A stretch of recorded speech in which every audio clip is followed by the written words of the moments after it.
everyone. I am extremely nervous. It might be the 50, 100 coffees I've had today, but my dad tells me, my dad is Italian like me, and he's told me that, oh, you know, coffee in Italy doesn't count because the 100% Arabica beans means that after 2 hours, the caffeine wears off.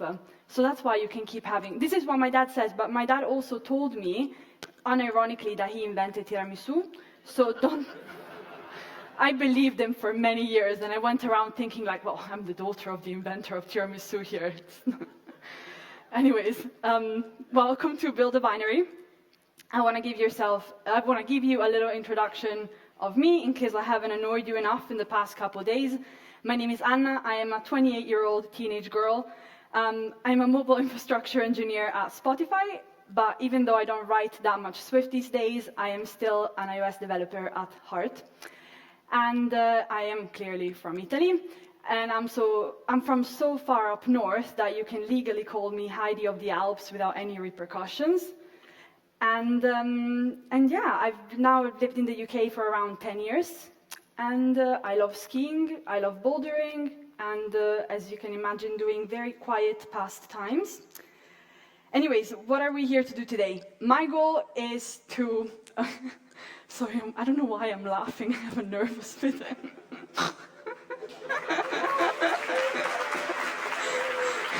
Thank you all. Thanks. Okay, my goal is serious. What I'm trying to do is no laughing matter. I am trying to demystify how Xcode goes from your code to a hopefully functioning app. So it's not funny at all, actually. And hopefully through that, I can help you feel a little bit more empowered to explore on your own the underlying magic and mystery of it all. And we're going to do it in my style, which is unhinged, chaotic way. And we're going to follow a very random build failure that I've encountered. And through that, we're going to just stumble upon a bunch of rabbit holes. We're going to look at compilers, the Xcode build systems, some fundamentals of it, and an overview of how it works. We're going to explore what is an iOS binary to begin with, and then we're going to talk about some other options, one other option if your needs can't be met by Xcode. And yeah, I hope that for many of you here, this is going to be new and interesting information, but I know we have a lot of very experienced iOS developers, so in that case, if everything I'm saying is not new to you, I give you a challenge to pass the time. Try and count how many different rabbit holes you would be falling into if you were to research every single one of these things, and then you can imagine why it took me so long to finish this talk. There's no prize at the end if you can guess how many rabbit holes, just maybe like a look of appreciation, a little nod. And yeah, I'm going to mention quite a lot of resources, and it's all going to be linked at the end with a QR code, or you can find it at bento.me/acbdev. Okay, let's get started now. So, almost exactly a year ago, I gave my first ever conference talk, and it had a little bit of a different tone to this one. It was called Spark Your Creativity, the Power of Swift Playgrounds. And in this talk, I mention how Swift Playgrounds, which, just a quick clarification, I don't mean Xcode Playground, I mean the standalone app and IDE that you can use on iPad and Mac to basically develop apps and also distribute them straight from there. How that helped me get over some of the blockers that I had for my creativity. And I really fell in love with this program, not just despite of its limitations, but also because of its limitations. And one of these limitations is that even if you can use Swift packages, you can't use all type of Swift packages. So that's quite important to know. And this I discovered the hard way, because very early on, I had an idea, I was set, I'm like, right, let's go.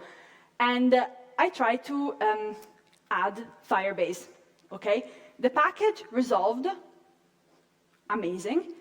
Then I tried to build, not amazing, because I got this build failure. The target type, Clang target, is not supported. So, of course, I threw a few, I don't get the English word for this now, imprecations. I don't know if it exists. Anyways, I swore a bunch, and I decided to do a little bit of an investigation, but I'm not gonna lie, it was a really like half attempted investigation, because my effort consisted of Googling the error and finding the exact error message, which I found it in Firebase iOS SDK thread, which said that basically, as part of an issue, where the Firebase peeps said, well, thanks for the report. It turns out that Swift Playgrounds do not currently support Swift packages with Objective-C implementations. We're following up on Apple with this, blah, blah, blah. This is the expression that I had at the point. I was like, all right, this is it then. See you. So I abandoned the original idea. I left this to the side because I also had like other things to do, like prepare the talk for last year. But as time went on, I got a bit annoyed because I started to think, I was like, all right, it's kind of a cop-out to just leave something as it is without really understanding what was going on at all.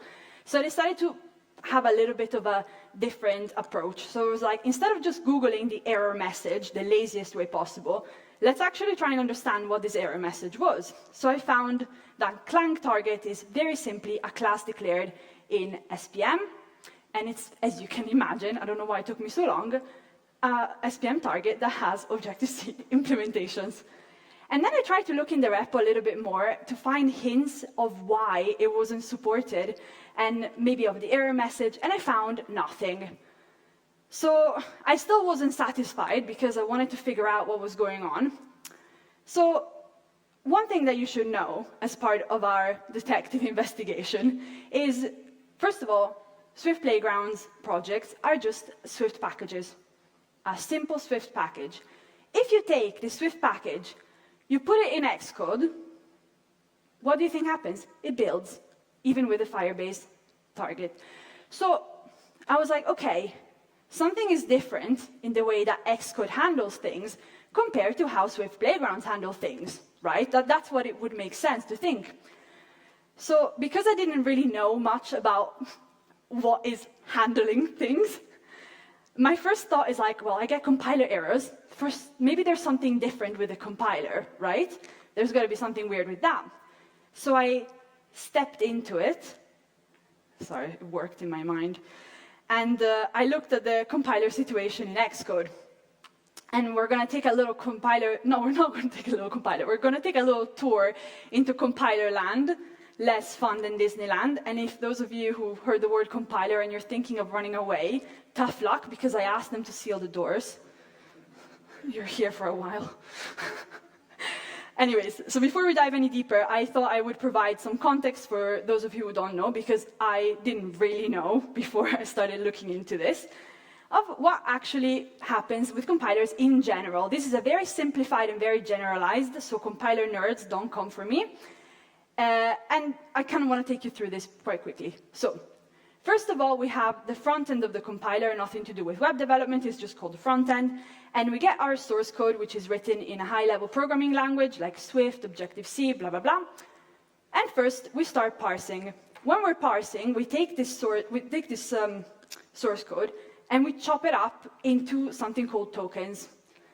These tokens then these tokens represent things like keywords, functions, operators, and things like that. And then what we're doing, we take these tokens and we generate something called the AST, the abstract syntax tree, which, as you can imagine, it's in the tree data structure. Maybe you're thinking, I was like, why? I wonder why a tree? And it's not because someone wanted to make use of their $39 a month LeetCode Premium subscription. It's because it's more optimal to traverse a tree, and there's lots of algorithms that help you do that in a very efficient and performant way. So that's exactly what we do next.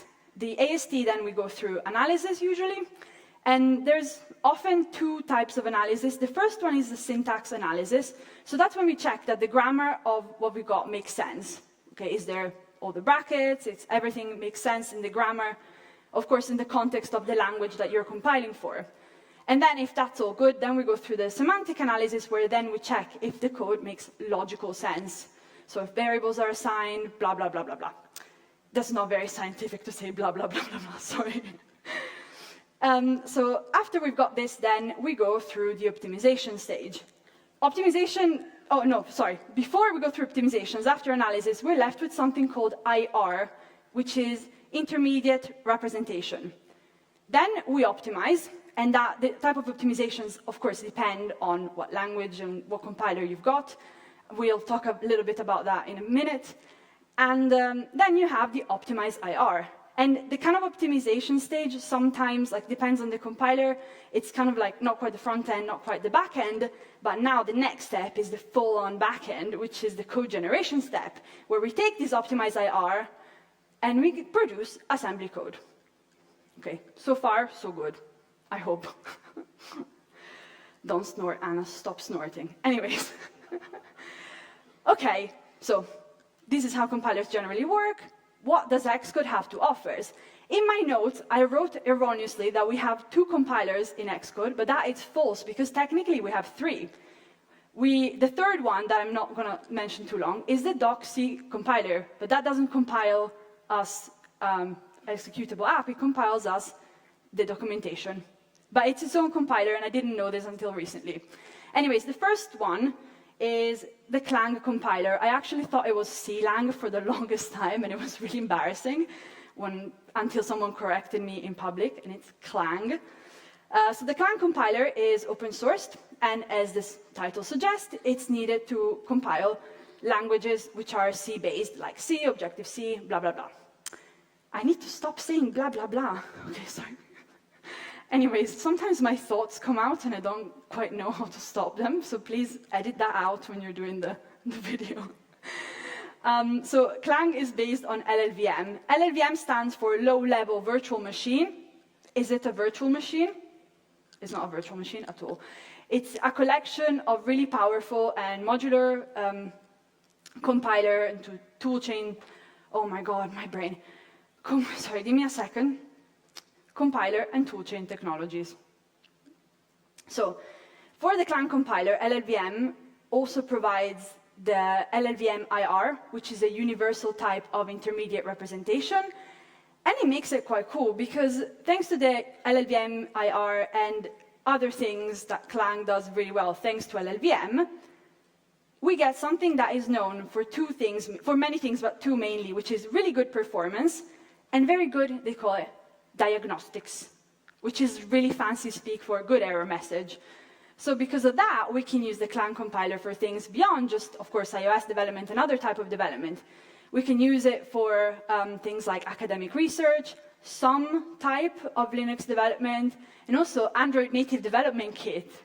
And if you're wondering what that is Android with C, as if you couldn't make it any worse. So, anyways, this is the Clang compiler. Next, we have the Swift compiler. Also open source, also relies on LLVM for a few things like optimization and code generation. The cool thing about Swift compiler is that we have an additional step. We have something called the Swift intermediate language before we get to LLVM IR. And why we have that is because we actually go through 2 rounds of optimizations.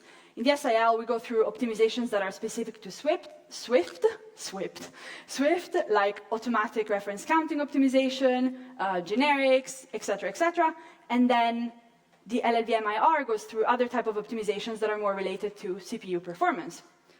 And one more thing I forgot to say earlier, which is my bad, is that the front end of the Swift compiler is responsible for some of the features that we all are used to and we couldn't live without, like code completion, syntax highlighting, etc. So, okay, after I was researching this, I felt like a little bit more comfortable, and an idea started getting into my head. I started to think, I was like, hold on. We've got the Clang compiler, we've got the Swift compiler. Is it that Swift Playgrounds maybe only has the Swift compiler to make it lighter? I was starting to think in a meta way, like maybe they want to make it a little bit lighter, and I don't know. I thought that might make sense, that's why we cannot compile those Clang targets. And I wanted to find out if this hypothesis was true. So, because I really liked Cyril's talk the other day, but I didn't want to go to jail, because I am I'm a bright winter and orange does not look good on me. And I couldn't actually reverse engineer Swift Playgrounds. I decided to try and find if I could discover something anyways. And I did, because I use Swift Playgrounds both on my iPad and on Mac, okay? If you use Swift Playgrounds on Mac, you can find the build logs, which are in a place that we all love to delete. They are in derived data. Derived data is full of goodies. I always, delete it like everyone whenever the moon is not right.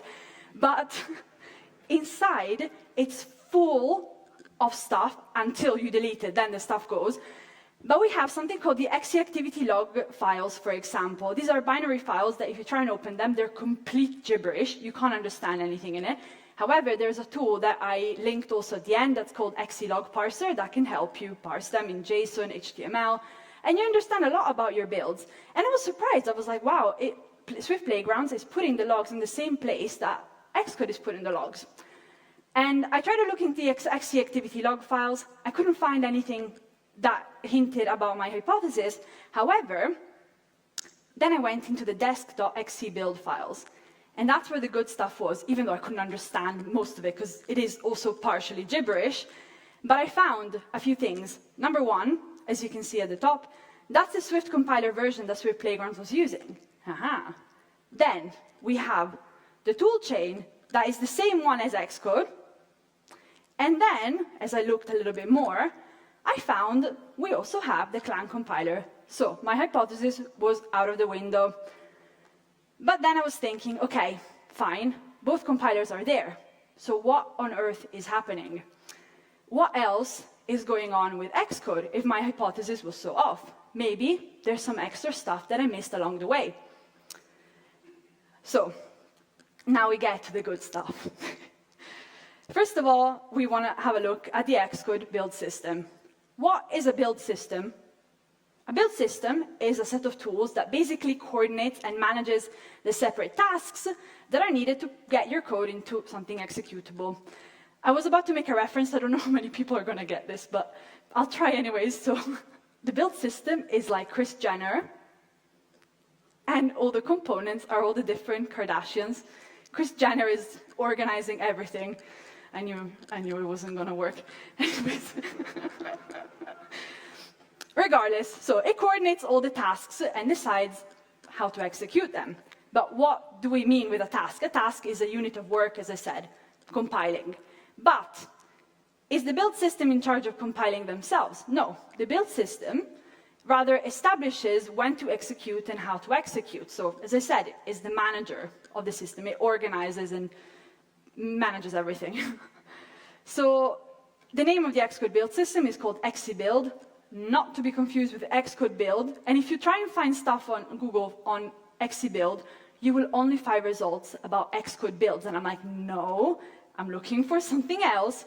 Xcode builds, many of you probably have used it. It's like a command line tool that you need you use to perform certain operations on your Xcode projects, like archive, build, etc. I think it's used also in Fastlane. Another cool thing about the Xcode build system is that many of you may know, we had a new version a while ago, Xcode 9 and 10. And this new version was written entirely in Swift. And it paved the way for Swift Package Manager and a bunch of other things. And this new version is built on top of something really cool, which is called LL Build. LL Build is one level lower, is the builder of builders, is a set of libraries and technologies which is used to build systems. It's also open source, and you can read a lot about it on the Swift forums. And it's used by, of course, XE build, it's built on top of it, SPM, and also, according to the forums, Swift Playgrounds is using LL Build under the hood. So the cool thing about it is that it was introduced at the LLVM conference in 2016, and it was basically advocating for a new way of handling the components of the build process. So instead of using what was a bit less modern, which was a very CLI approach, instead, we're building things using an API approach. So the build system interacts with the components with a library style. And of course, that is great because it makes it, the docs say it's easy to use, but that's, I think that's a bit of an exaggeration. but it definitely makes it more robust and something that we can trust a little bit more. And something really cool that Apple, actually, if you look, has been working on and off for a few years, is something called LLbuild 2, which is I'll talk about in a bit.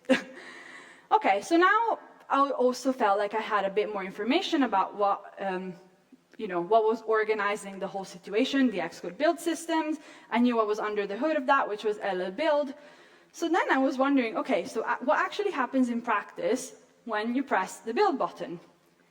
And as I said, of course, XCbuild the goal of XCbuild is to orchestrate the execution of all these tasks. And I wanted to basically give you like a very high-level overview of this. But first, I need some water, because I need some water. I was really afraid that it was going to be really loud through the mic. Anyways, okay, so here's what happens. We have our source code in Swift. I couldn't find an icon for Objective-C because they were all too low-level resolution, but imagine it's there. And the source code files are pre-processed by the compiler, either Clang or the Swift compiler. And in the pre-process step for these files, the macros are expanded, the includes are included, the imports are imported, and it all goes on. Then the compiler takes the wheels, it does what we were talking about earlier, and it outputs assembly code. Then we have the assembler. The assembler is part of the compiler toolchain, and it goes from your assembly code into relocatable object files. Then all our relocatable object files are banged in with the linker, which also takes any libraries that we need, makes the minestrone of the century, and then we have our executable, which the loader loads into memory, but I'm not going to talk about the loader because this is build a binary, not run a binary. Now let's dive a little bit deeper into some of these components. So we've been to compiler land. We're going back to compiler land for a second, because something I was wondering at that point, as I was researching, I was curious. I said, okay, so if the compiler is compiling when we press the build buttons, why do we get errors as I'm typing code? Why do I get code completion and all these things? It's because as you're very happily writing your code, the front end of the Swift compiler is active. It's actively parsing what you're writing, so it's splitting it up into tokens. You're generating the AST, and you're caching some of this stuff. Of course, then, if you have any mistakes after the analysis, your errors are fed back to you, so you can cry and fix them. And that's kind of how it works, which I thought was pretty cool. And you have two more scenarios, of course. One is if you're doing a clean build. If you're doing a clean build, what's actually happening is the cache that you just have is being cleared. You're then doing a full compilation again, and everything is put back in the cache before you carry on building as normal. So when you have an incremental build instead, something cool that happens is that the stuff in the cache is being used, and that's part of why incremental builds are faster also than clean builds. So is the build system actually handling all the shenanigans? It's not, because the Swift compiler has something called the Swift compiler driver, also open source. Also, a new version of that is coming. It's in the works, at least according to the forums. And because I'm wary of time, I need to skip this slide a little bit. But just know that the compiler driver is like a mini build system for the compiler itself, and it orchestrates the stuff that the compiler has to do. And it's invoked by either SPM or Xcode at the compilation stage. And I'm going to add this slide, so you can read it later. What is all this sound? Never mind.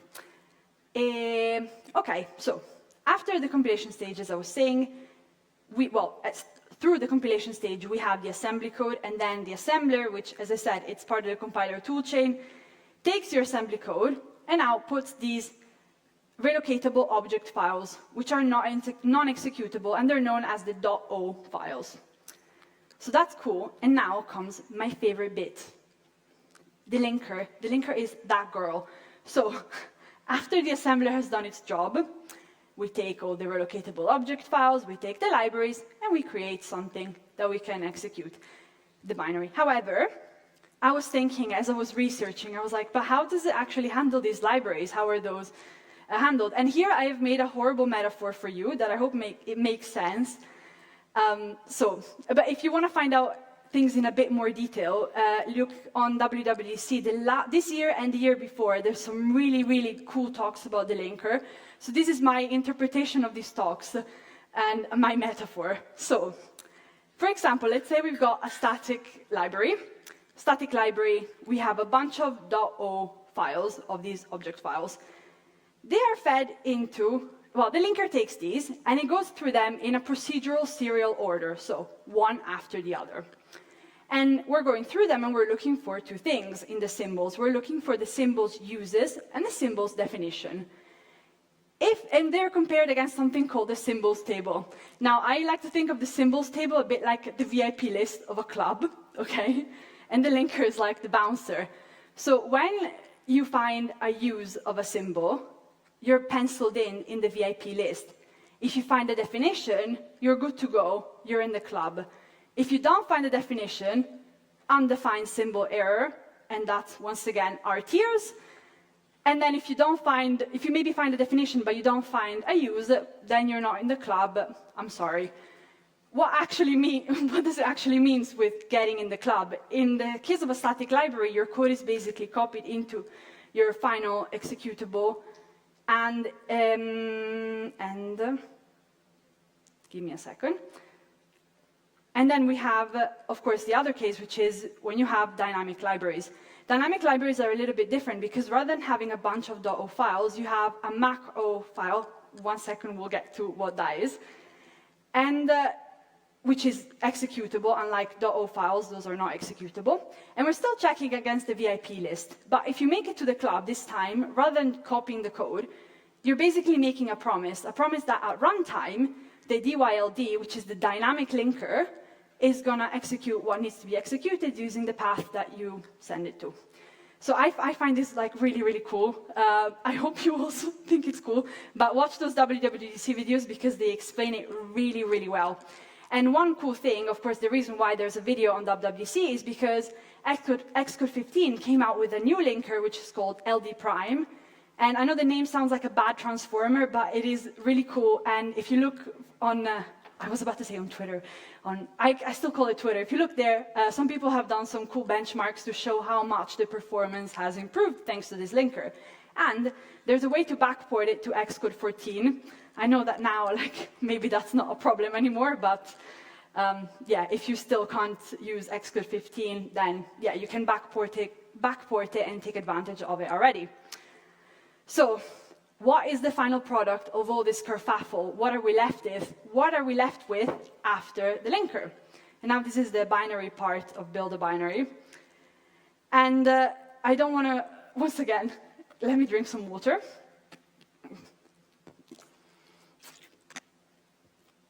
So, if you were to have an XC archive and you unzip it and you look inside the product, you find something called the app bundle. I used to think that that was the iOS binary, but that is not it. You have to unzip that as well, and inside you're going to find a bunch of cool things that, as you can see, and as you heard yesterday, are very easily accessible. Not super trivial, but it's not, it's not hard. And inside you find something called the universal fat binary. And I'm not being rude by calling it fat, because that's the actual name of it. And it's called that for a reason, because these universal fat binaries embed multiple executables for different architectures and CPU types.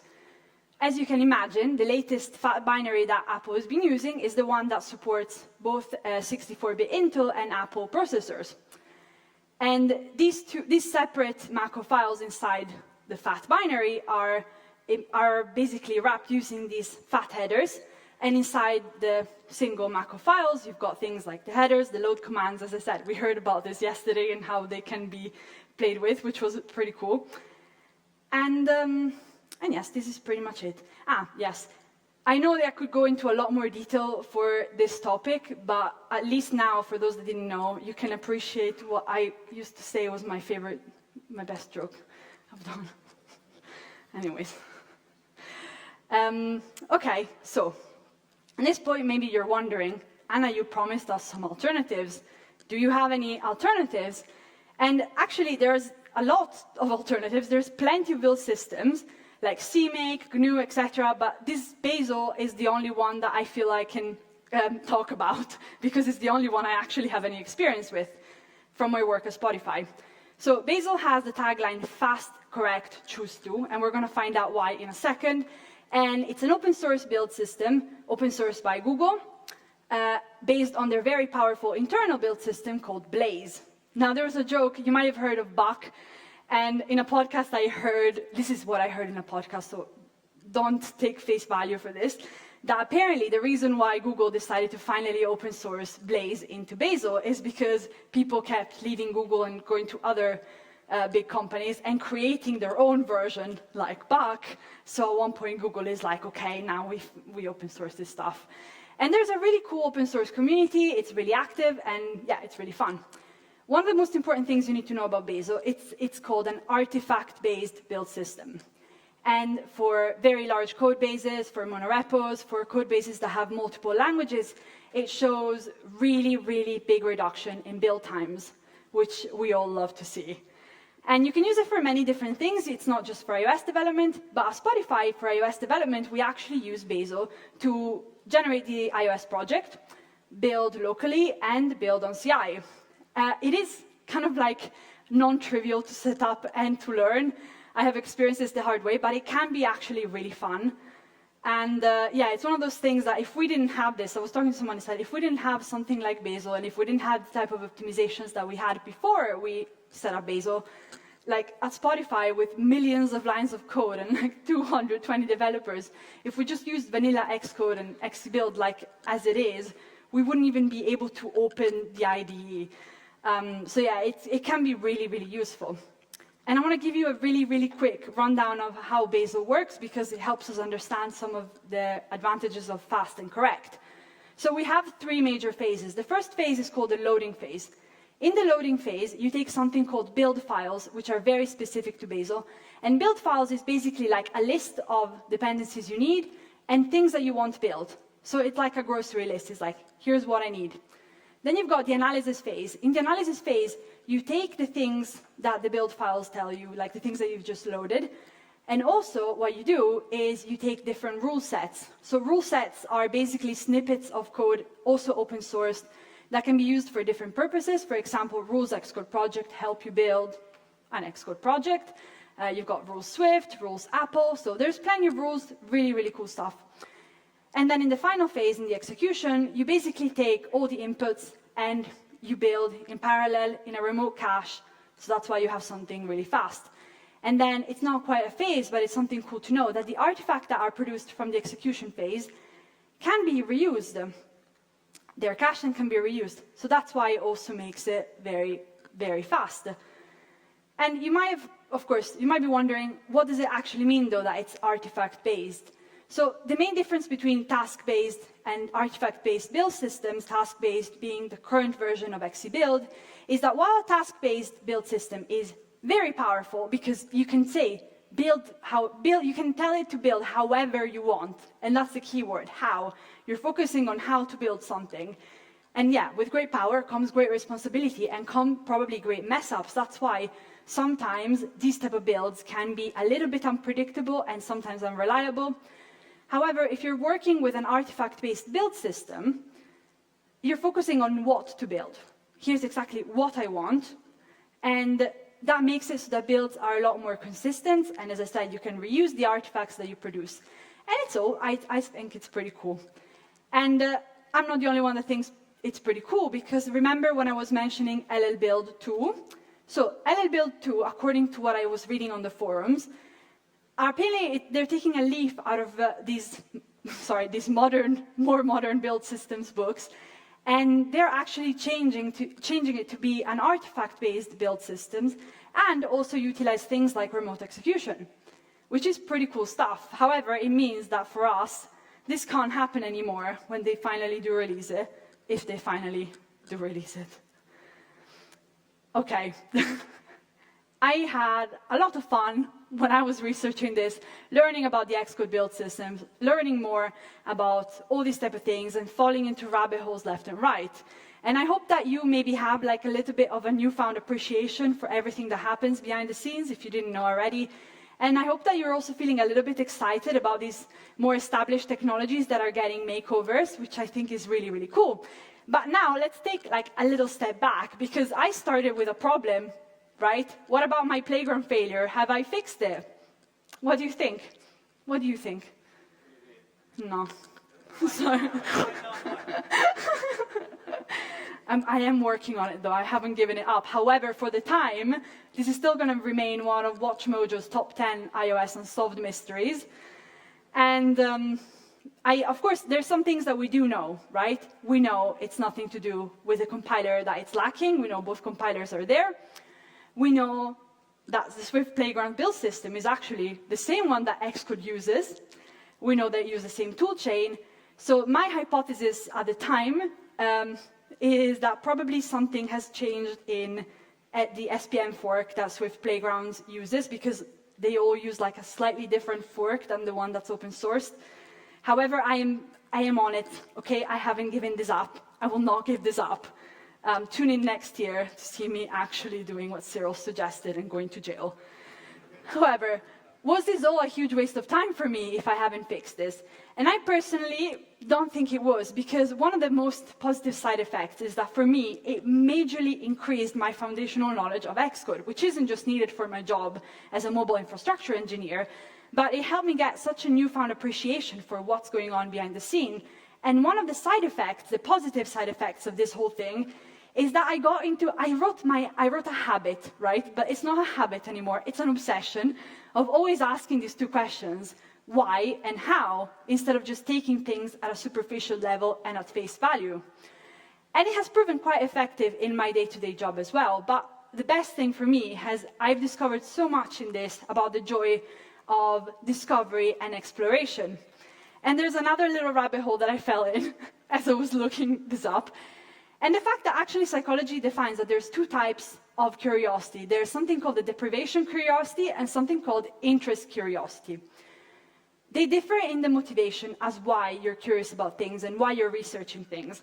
Deprivation curiosity is driven by more negative emotions. It's driven by motivation of alleviating discomfort, by fear of missing out, the FOMO. Well, interest-based curiosity instead is the complete opposite. You're driven by the joy of learning, by the eagerness to explore, the eagerness to learn. And the knowledge gap is not seen anymore as something that has to be filled immediately or else. It's seen as a really fun opportunity to learn something new and for growth. And they actually did a little bit of research, and I've linked it at the end. You can read it for yourself. And they say that there's some actual positive, there's some benefits to nurture the interest-based curiosity and to nurture it in your day-to-day, such as, really strange, you're better at distinguishing fake news, for example. You have higher general knowledge, and of course, like, it's much nicer to discover things because you're interested in them, because you think they're cool, rather than just because you feel like you have to, or else, your mate knows it and you don't know it and you feel bad, etc., etc. So they say that we should try and foster this type of curiosity, and it's really beneficial for us. But there's someone else who had something to say about this, and it's none other than Albert Einstein. And this is one of my favorite quotes in the whole world. And he said, "I have no special talent. I am only passionately curious." So, if Albert Einstein is saying that his biggest talent is his curiosity, I think we can all, like as us iOS developers, we can think about this and maybe take a leaf from his book and invest and nurture our curiosity, let it run free from time to time, which is what I've benefited from and what I've enjoyed to do so much this time. And yeah, believe it or not, this is an actual authentic quote by him. I know they get him to say like all sorts of things these days, but this is actually from a letter to Carl Selig in 1952. And you can look that up, and I did, it's true. And this is another quote of his, though, that I really wanted to leave you with, which is profound, and I hope that you keep in your heart forever. And that's what he said.